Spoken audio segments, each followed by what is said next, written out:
historical building in our downtown will soon be demolished down to the ground. What seemed to be a routine call became the worst fire of all.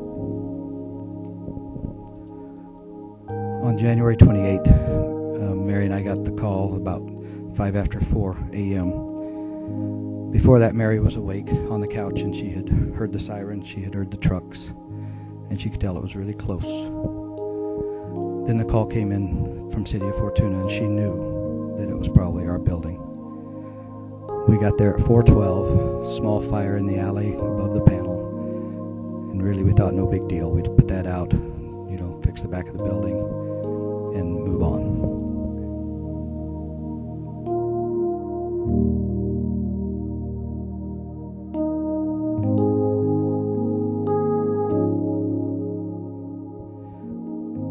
Within an hour after we arrived, we had a full-blown fire, and we were in shock. Shocked to think it grew so fast, and shocked that it might take the whole building.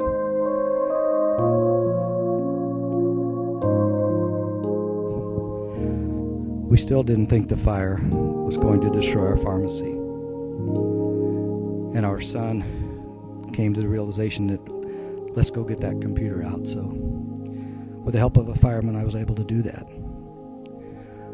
Watching our firemen, we worried because they were on the roof and the windows with lots of fire spreading rapidly.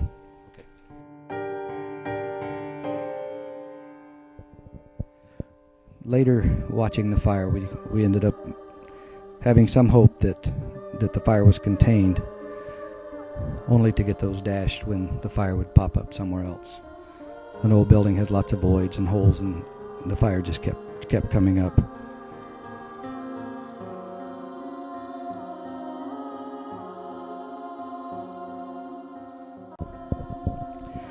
The day became a blur as we stood and watched helplessly as the fire pretty much engulfed our building. As friends, family, and citizens began to show up, it was evident that the whole community was in shock and in awe that such a raging fire had developed. As the day progressed, an emptiness came over me, and I realized all would be lost. My concern for my tenants surfaced, and I felt responsible that they had no business any longer. People watching from the street could feel the power in the heat. Tear-stained faces and heavy hearts watched the building being torn apart. As 1.2 million gallons of water was sprayed, friends and family looked on and prayed.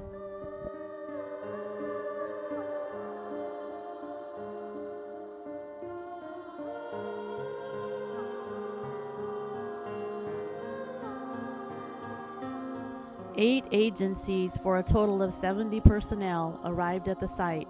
The flames lit up the sky as if it were daylight.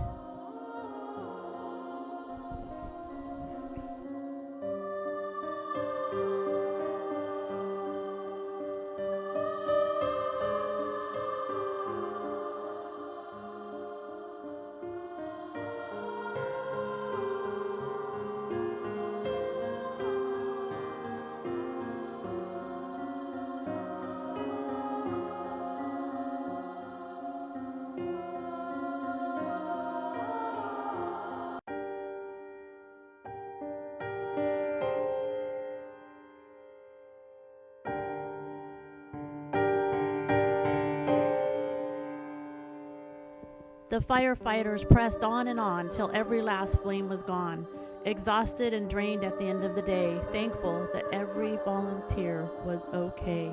At times I've questioned certain circumstances and things I could not understand.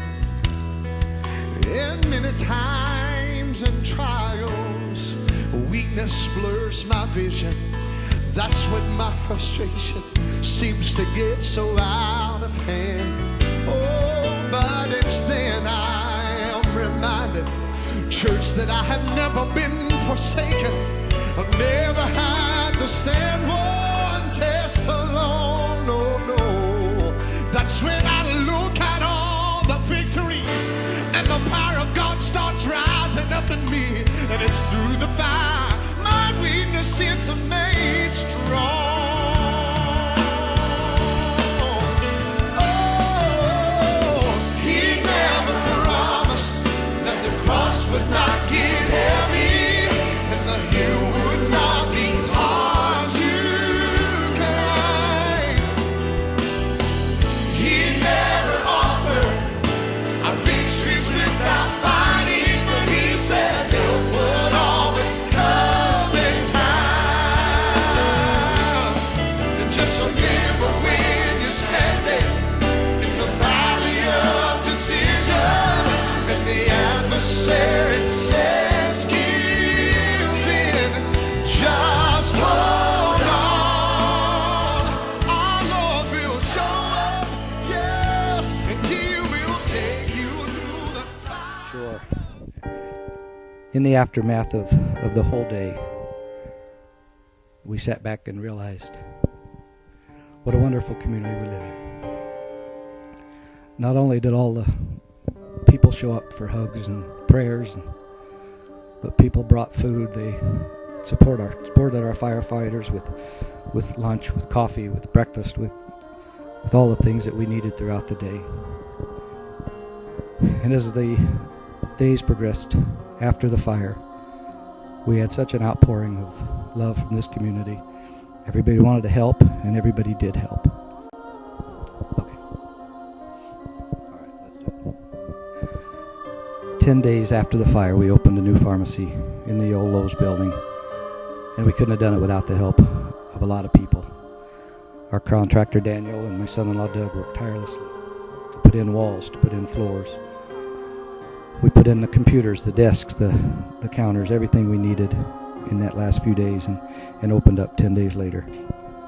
Trying to thank everyone is impossible because the list is so long, as the crowd this night illustrates. The loss is overwhelming, but the outpouring of our community and friends is the most overwhelming of all. And we offer a huge thank you. Lean on me when you're not strong, and I'll be your friend.